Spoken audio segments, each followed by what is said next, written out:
A new set came out, so I cooked, and now I will present to you Adventure Sinful Spoils Synchron, which in short can be A.S. I like ass. What's up, everybody? I'm Donax, and this is my new list, and let's go straight into it. So I'm playing the adventure package, of course, so standard ratios, 3 enchanters, 1 griffin, 3 rights, 1 faithful, 1 Dracoback and 1 foolish. Dracoback is back in because it's a very good discard outlet for Dracoback, for Diabellstarr. And I was not main decking it before, but now it just makes a lot more sense. Speaking of the Diabellstarr package, 2 Diabell, 3 Wanted, and 1 Original Sinful Spoils, paired with, of course, 2 Jet Synchrons. Diabellstarr is such a crazy card in this deck. Like, it doesn't only replace Overtake, but it also gives you a non-tuner, and it's a high level too, so it allows you to make A.S.S. Synchro Stardust really early on, and that is phenomenal at playing through interruptions. Since she's a spellcaster, I can play Souls and Illusion and at 1 and 1, so that Illusion of Chaos can put back a brick, and then Magician Souls can just send Diabellstarr without needing to have another illusion in your deck. So, for example, if you draw Dracoback and you need card advantage because for some reason, like for example, you are going second, you can put back Dracoback and you know we will draw it again. And so in that way, you build your advantage by putting back those awful bricks. Then we have the rest of their Synchron engine. We have 2 Revolution Synchrons, 1 Stardust Synchron, 1 Assault, 1 Trail, 1 Illumination, and triple tuning. I'm not playing Overtake anymore because everything Overtake used to do, Wanted, Diabell, and the original Civil Spies do the same but better, because again, I also have the level 7 non-tuner on the field, which by the way is also a high attack monster that can be summoned without using her effect, so it's very good at going second.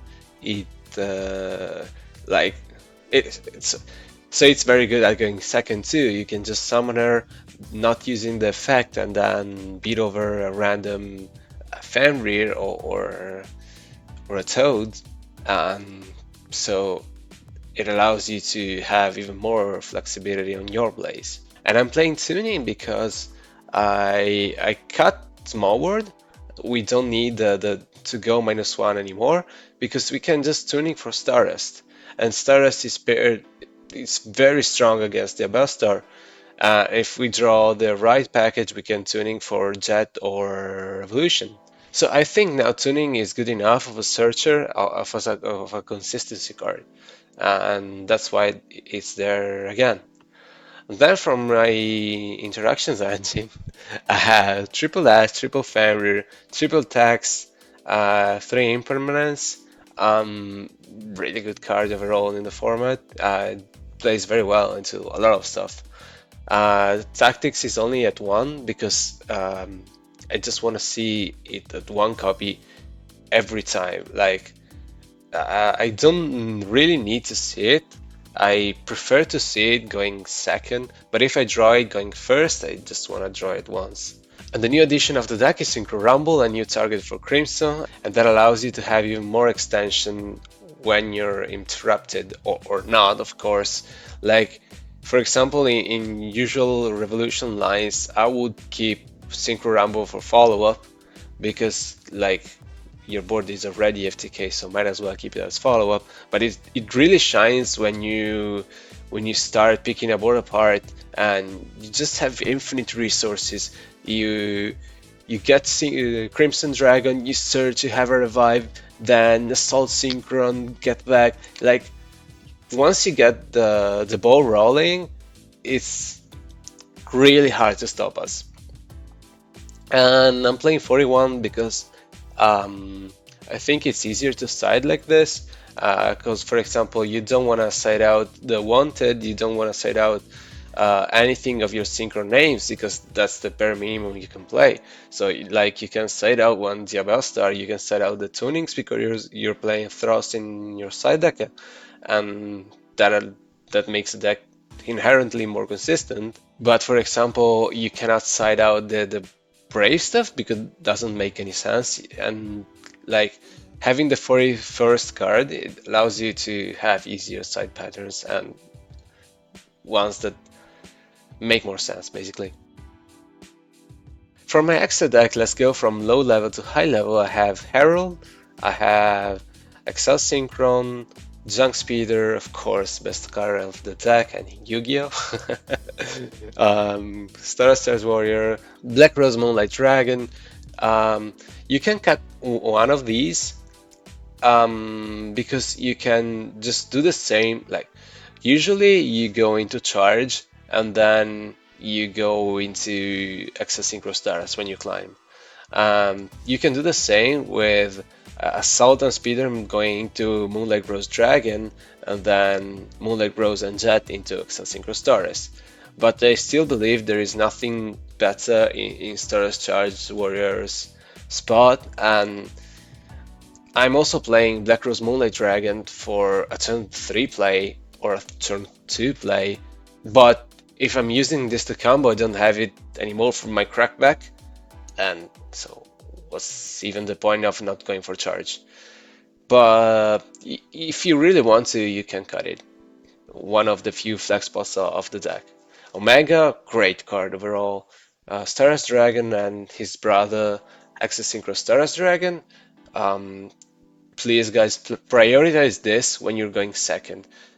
When you go second, this should be your main focus. Do make this and then everything else. It will make your going second games much easier. Crystal Wing Synchro Dragon is useful to jump over big dudes. It's your out to a 6k arrival Cybers, even though it's not very popular, but you might have those encounters.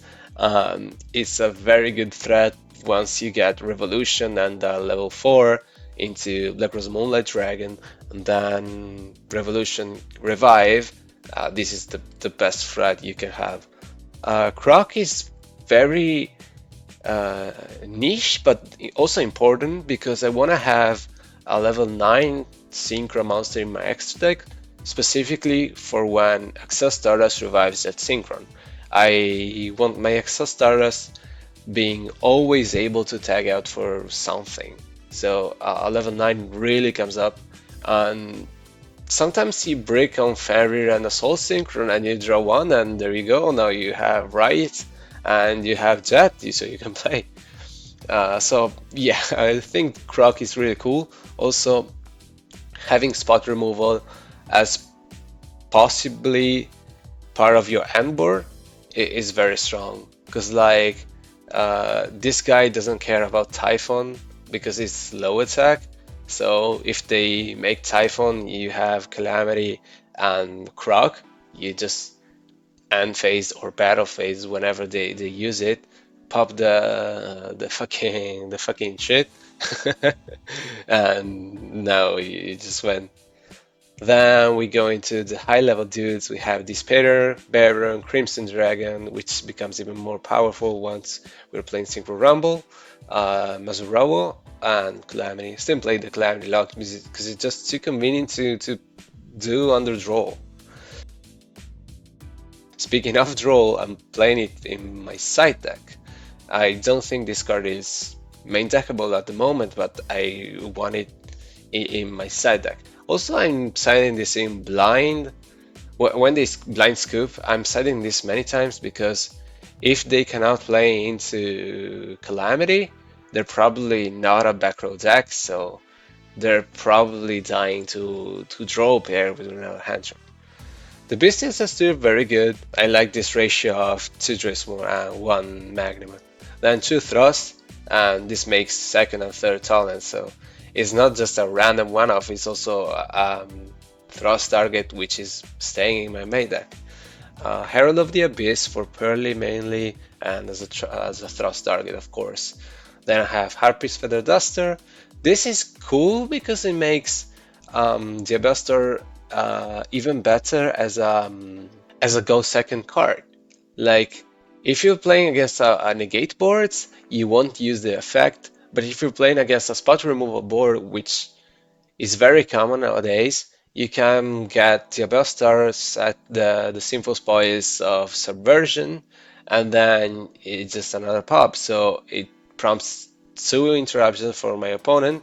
It's mainly against Unchained, because like once against Unchained, the usual board is um, Rage, DDD, and Escape.